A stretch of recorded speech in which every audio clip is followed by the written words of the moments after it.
Isang mapagpalang umaga mga friend, no? So ngayon, ito nga yung gown na hiniram natin mga friend noong nakarang araw. Kaso maluwag ng anak ko. So ang ginawa ko, tinahian ko siya mga friend. Kaya no, tinahian ko siya dito para sumikip. Sumikip na yung dito sa bewang. Hindi ko lang siya na vlog mga friend, no? Hindi ko naisip na i-vlog.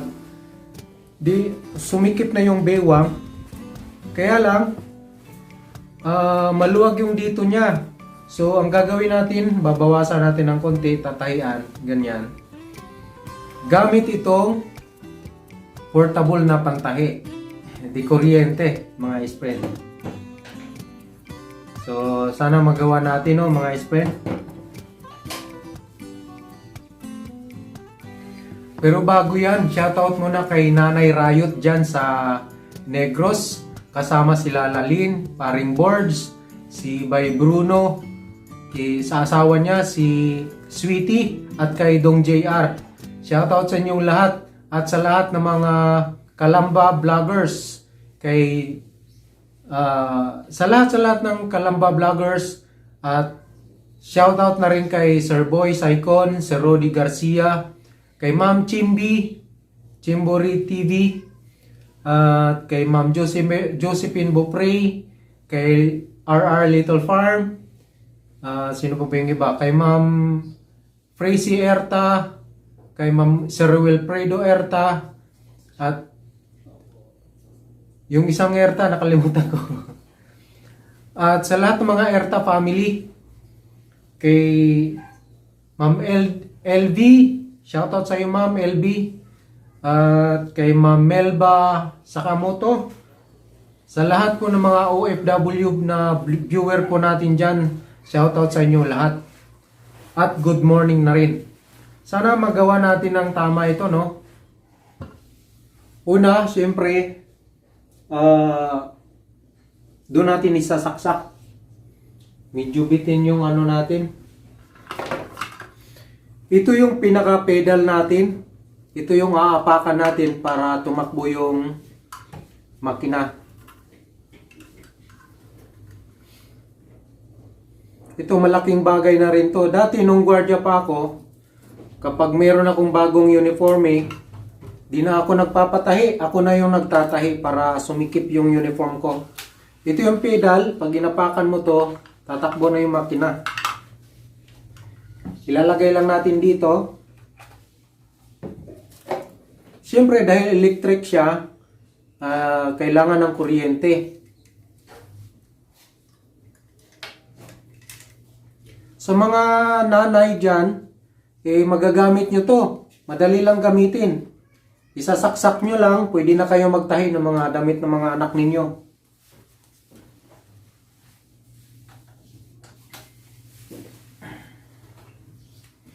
Kaso malayo.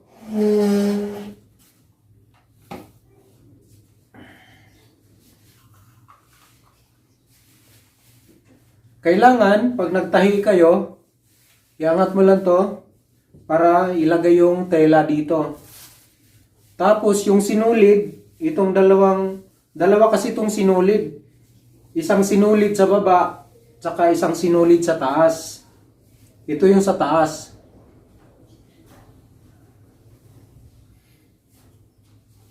Ilagay mo lang dito sa gilid para mailagay mo yung tela.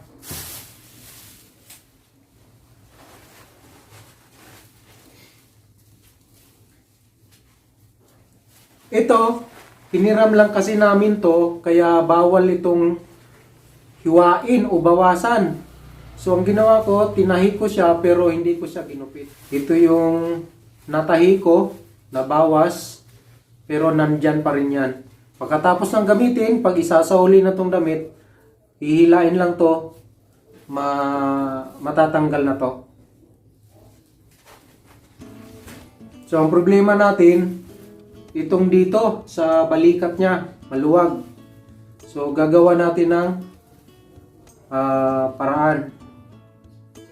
So maliit lang yung ibabawas natin para Hindi magmukhang kuba yung anak ko. So, ilagay mo lang siya dyan.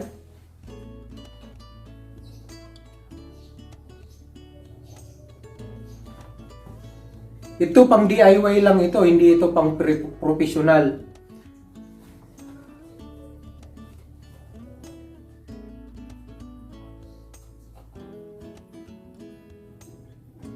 Bago kayo magtahi, kailangan nakababa ito.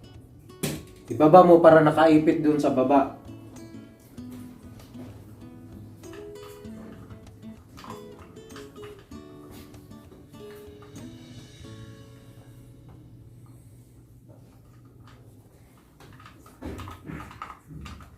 Ba't wala?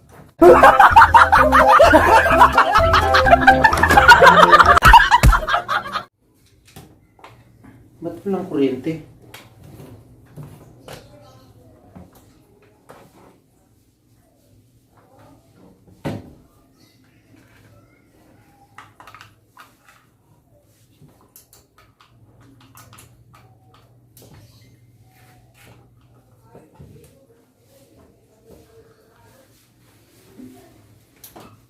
Baka maluwag dyan.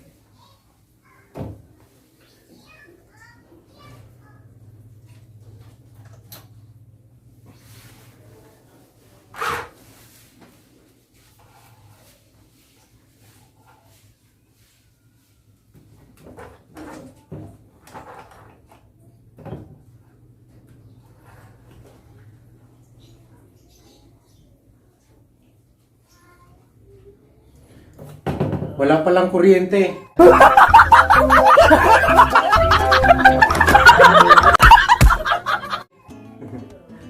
So dapat itong dalawang sinulid dito sa kanan nakalagay. So ulitin natin. Kailangan para hindi mahalata na minorder mo na yung tela, kailangan pantay. Kailangan pantay-pantay siya. Kapag titingnan sa labas, maayos. Pero sa loob pala, namorder na.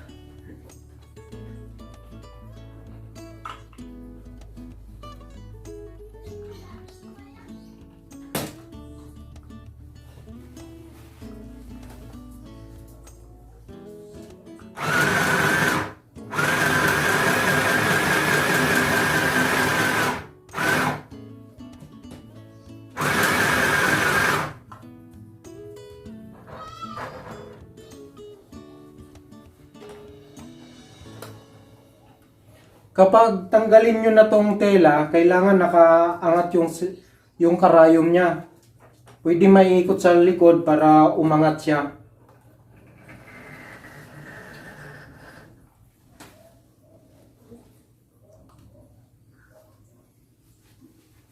See? Oh. Walang kaso ito. Kung gusto mo nang tanggalin, isusuli mo na, tatanggalin mo na, isang hila mo lang to, matatanggal na.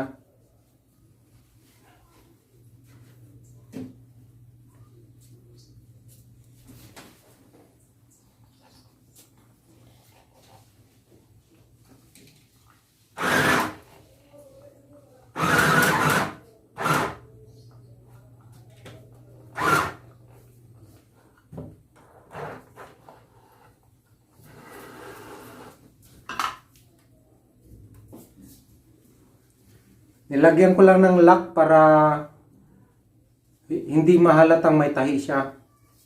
Kasi yung pinagtahi mo, kapag lumuwag ng kunti gaganon, yung ito, bubuka, mahalata na inadjust lang.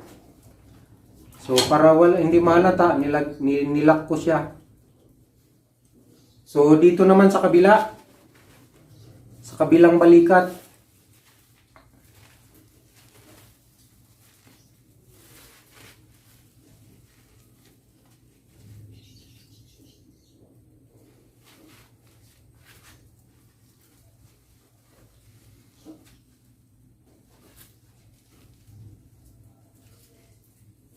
make sure na pantay yung ano mo dito sa gilid. Magkapantay sila. Kasi ito yung nakikita sa liig eh.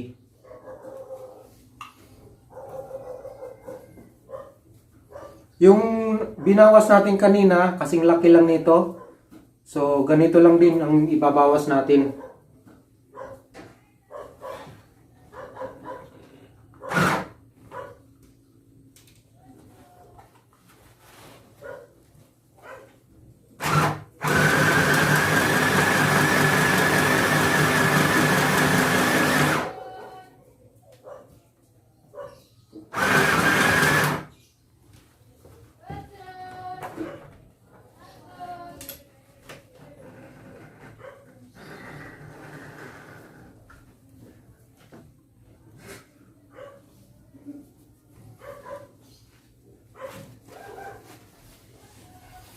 So, ito yung nabawas natin. Yan o. Hindi siya nahalata. Ito, para hindi ito nganganga, ilalak natin yan. Lagyan natin ng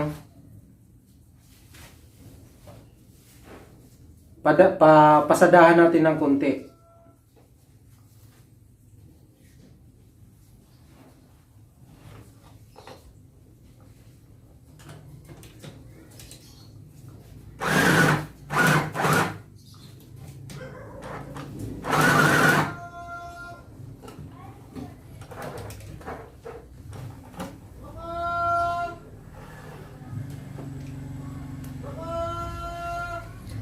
So, yan, nalock na natin.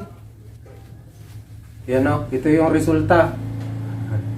Hindi siya mahalata na may tahi dito kasi sa babae kasi okay lang yung may mga ganyan-ganyan eh, mga ganito. So, okay na to. Sana tama yung sukat na ginawa natin, no. Itong mga ganitong sobra-sobra, tatanggalin to, gugupitin to natin. Yung mga ganitong sobra, gugupitin na lang.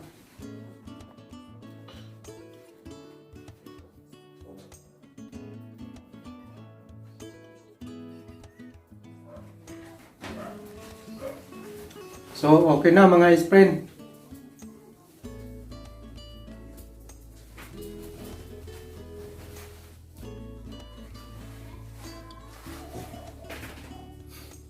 Yung mga gustong mga ano, pwede kayong bumili nito sa Lazada or sa Shopee.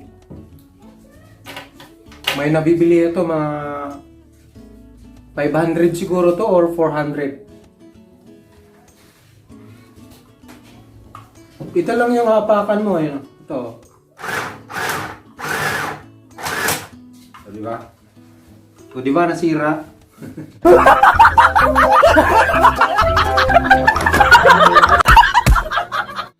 Ang sunod naman natin gawin ngayon mga friend ay magpa-vulcanize tayo dahil na-flat yung gulong ng sasakyan natin. Hinatid ko yung anak ko kanina, napansin ko flat na pala. Pagbalik ko dito nakanganga na. So kailangan natin ipa-vulcanize. Alright.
So yun nga po no mga friend, natapos din yung pagpa-vulcanize natin. Ang bigat pala nito. So Yung unang vulcanizing na napuntahan natin, umaayaw kasi mahirap daw to buksan. Ito, mahirap daw tanggalin yung gulong.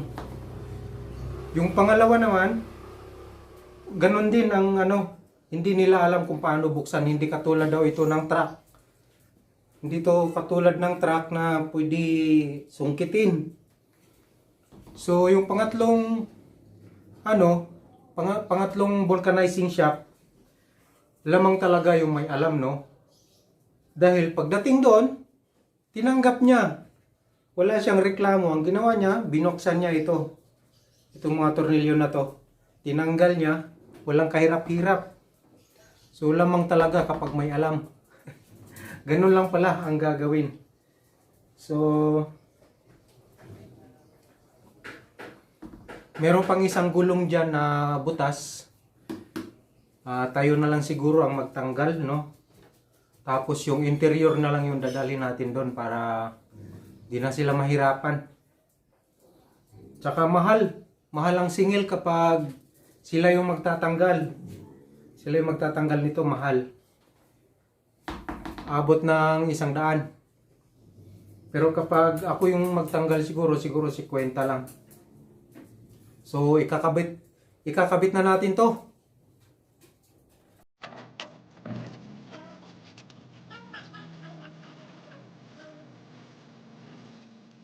Sakto naman ang pag-ayos ko ng sasakyan dahil gagamitin ito mamaya sa GS prom ng anak ko.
So yun po, no, mga friend, naikabit na natin. Madali lang siya ikabit, no. So maraming salamat sa mga nakakaabot dito sa dulo, no. Maraming salamat sa mga OFW natin, mga viewers dyan, mga solid viewers, mga Kalamba vloggers, mga taga Negros, shoutout sa inyo lahat. At kay Nanay Riot, kay Paring Boards, kay Bay Bruno, at kay Sweetie, no? Kay Lalin, at kay Idol Jan Riot, kay Idol Jabber Sniper. Shoutout po sa inyo lahat. Maraming pong salamat sa inyong panonood, mga friend. Bye-bye!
bago pala tayo magtapos mga friend, meron lang akong tatahiin na isa.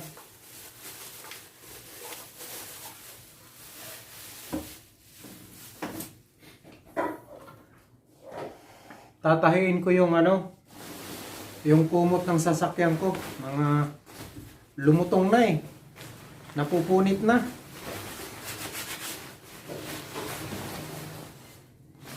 Sa sobrang tagal na nito. 3 years na ito mga friend. Ayan o, napunit na. So, tatahiin natin.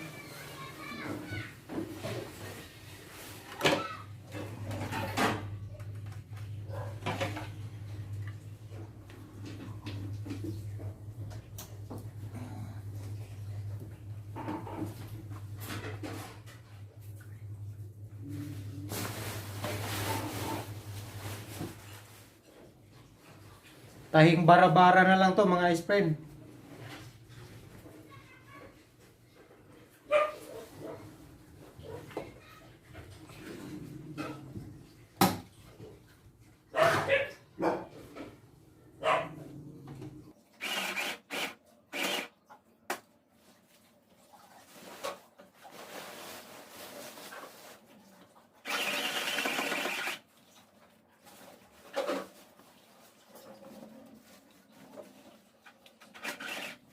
Di ko na makikita yung naputol kasi.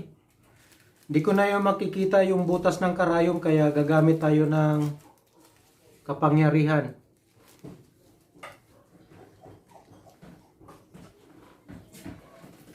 Ito.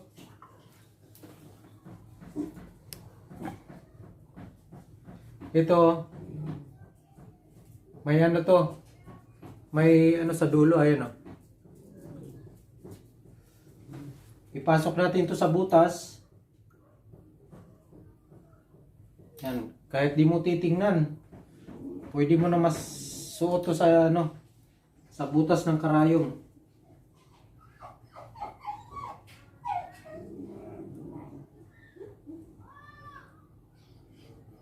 Yan. Napasok na natin. Hilain na lang siya.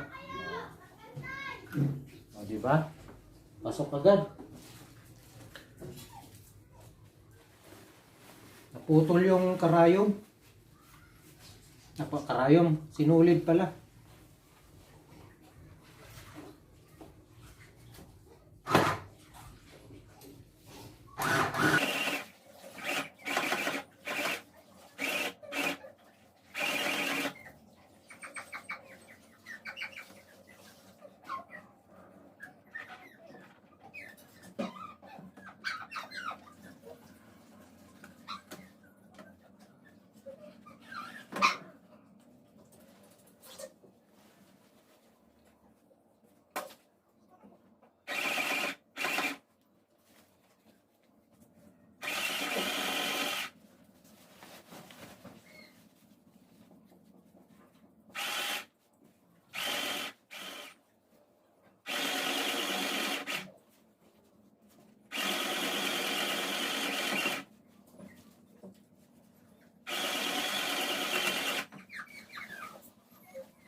Alright, mga friend. Okay na.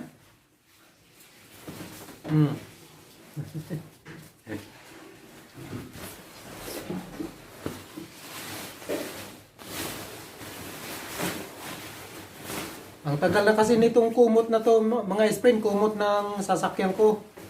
3 years na to. Eh, kapag laging nakabilad sa init, lulutong. 8 months ba naman nakabilad lang sa init, walang tanggal-tanggal.